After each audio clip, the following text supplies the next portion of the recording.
अगर आप भी ऐसा ही परफेक्ट किस्म का अंडों का सालन यानी अंडों का खागीना बनाना चाहते हैं तो आपको जेब्स किचन के साथ बने रहना होगा। अभी तक अगर आपने चैनल को सब्सक्राइब नहीं किया तो फौरन से चैनल को सब्सक्राइब कर लीजिए, घंटी वाले बटन को लाजमी दबाएं ताकि हमारी हर नए आने वाली वीडियो आप तक पहुंच सके। और साथ साथ में कमेंट करके आपने हमें जरूर बताना है कि हमारी वीडियोस आपको कैसी लगती हैं और किस तरह की रेसिपीज आप मजीद देखना चाहते हैं। तो आज के एपिसोड को शुरू करते हैं।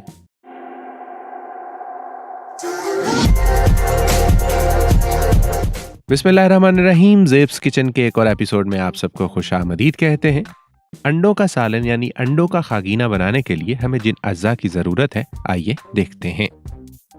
हमें चाहिए अंडे 4 अदद, टमाटर 2 अदद, प्याज बड़े साइज के 2 अदद, आलू 3 अदद, अदरक 1 खाने का चम्मच, कुटी लाल मिर्च 1 खाने का चम्मच, हल्दी पाउडर आधा चाय का चम्मच, धनिया पाउडर 1 खाने का चम्मच, मेथी 1 चाय का चम्मच, जीरा 1 चाय का चम्मच, नमक हस्बे जायका हस्बे जरूरत, हरी मिर्च 5 से 6 अदद, हरा धनिया हस्बे जायका हस्बे जरूरत और हमें चाहिए ऑयल 1/4 कप। चलें जी शुरू करते हैं। एक पैन लें और उसमें बताई गई मिकदार में जो ऑयल है वो डालें, यानी 1/4 कप हम एक पैन के अंदर ऑयल डालेंगे और उसको हल्की आंच के ऊपर गर्म होने देंगे। कुछ देर में जैसे ही ऑयल गर्म होना शुरू हो जाए उसके अंदर हम शामिल करेंगे आलू।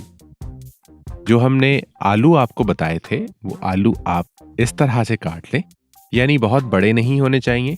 जितने बारीक और छोटे आलू काट सकें उतने आपने बारीक और छोटे आलू काट लेने हैं ताकि गलने में और पकने में बाद में आसानी हो जाए। बिल्कुल इसी तरीके से अब हम इसमें शामिल करेंगे टमाटर। टमाटरों को भी आपने छोटे छोटे और बारीक पीसेस में काट लेना है। इनकी वजह मैं पहले भी बता चुका हूं कि ये गलने में और पकने में आसानी होगी।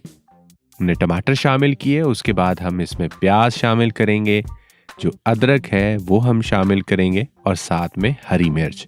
हरी मिर्च आप हस्बे जायका हस्बे ज़रूरत इस्तेमाल कर सकते हैं। अगर ज़्यादा पसंद करते हैं ज़्यादा शामिल कर लें, अगर आप कम पसंद करते हैं तो आप कम शामिल कर सकते हैं।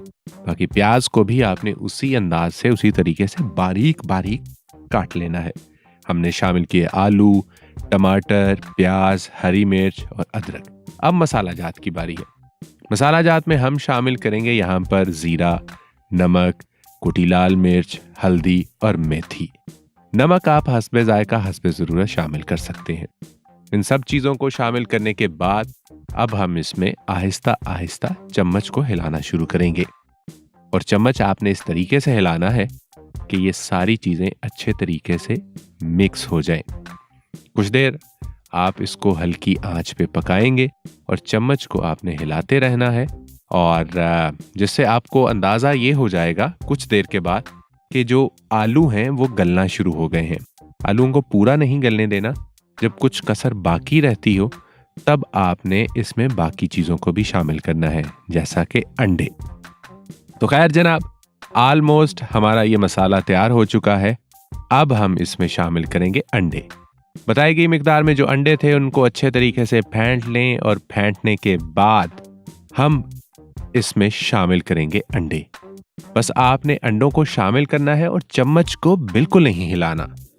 चम्मच को अगर आप हिलाएंगे तो ये सारा अंडों का जो सालन है, जो अंडों का खागीना है, ये खराब हो जाएगा। यही इसका राज था और यही इस राज की एक यूं समझ लीजिए कि यही इसकी एक टिप थी। अब हम इसको अच्छे तरीके से ढाँप देंगे और कुछ देर के लिए हल्की आंच पर ऐसे ही इसको पकने देंगे। और इस राज को बहुत कम लोग जानते हैं तो सोचा कि आज आप लोगों के साथ भी शेयर किया जाए। कुछ देर पकने के बाद जब हम इसे उठाएंगे तो ऑलमोस्ट अंडा कुछ पक चुका होगा और कुछ सूरत हाल ऐसी होगी। अब हमने आहिस्ता आहिस्ता चम्मच के साथ इसको हिलाना शुरू कर देना है। अब इसका फ़ायदा क्या है वो मैं आपके साथ शेयर कर देता हूँ। इसका फ़ायदा ये होगा कि प्रॉपर पता चलेगा कि ये अंडे और आलूओं का सालन बना हुआ है। मतलब इस तरह से नहीं होगा कि मिक्स होकर पता ही ना चले कि ये अंडे भी डाले हुए थे इसमें।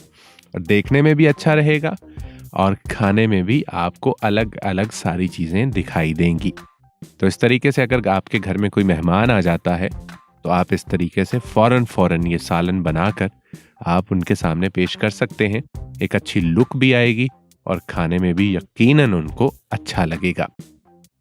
अब आप इसमें मज़ीद अगर कोई मसाला जात शामिल करना चाहते हैं, जैसे गरम मसाला आप शामिल करना चाहें वो कर सकते हैं, चाट मसाला टाइप कोई चीज़ अगर शामिल करना चाहें वो कर सकते हैं, वरना आप इसमें हरा धनिया और हरी मिर्चें हस्बे जायका हस्बे ज़रूरत आप इनको शामिल करके आप खाने के मेज़ पर इसको सजा सकते हैं। उम्मीद करते हैं कि आज का ये वीडियो आपको पसंद आया होगा, बहुत कुछ सीखने को मिला होगा। अगर आपको हमारी रेसिपीज़ पसंद आती हैं तो नीचे कमेंट बार में हमें ज़रूर बताइए और साथ में चैनल को सब्सक्राइब करना बिल्कुल नहीं भूलना और दोस्तों के साथ शेयर करना तो बिल्कुल नहीं भूलना। बेल वाले आइकन को दबाना है और हमें बताना है कि हम मज़ीद किस तरह की रेसिपीज़ आपके लिए लेकर हाजिर हों। इंशाल्लाह किसी दूसरी एपिसोड में किसी दूसरी रेसिपी के साथ हम हाजिर खिदमत होंगे। मुझे दीजिएगा इजाज़त। अल्लाह हाफिज़। अल्लाह निगहबान।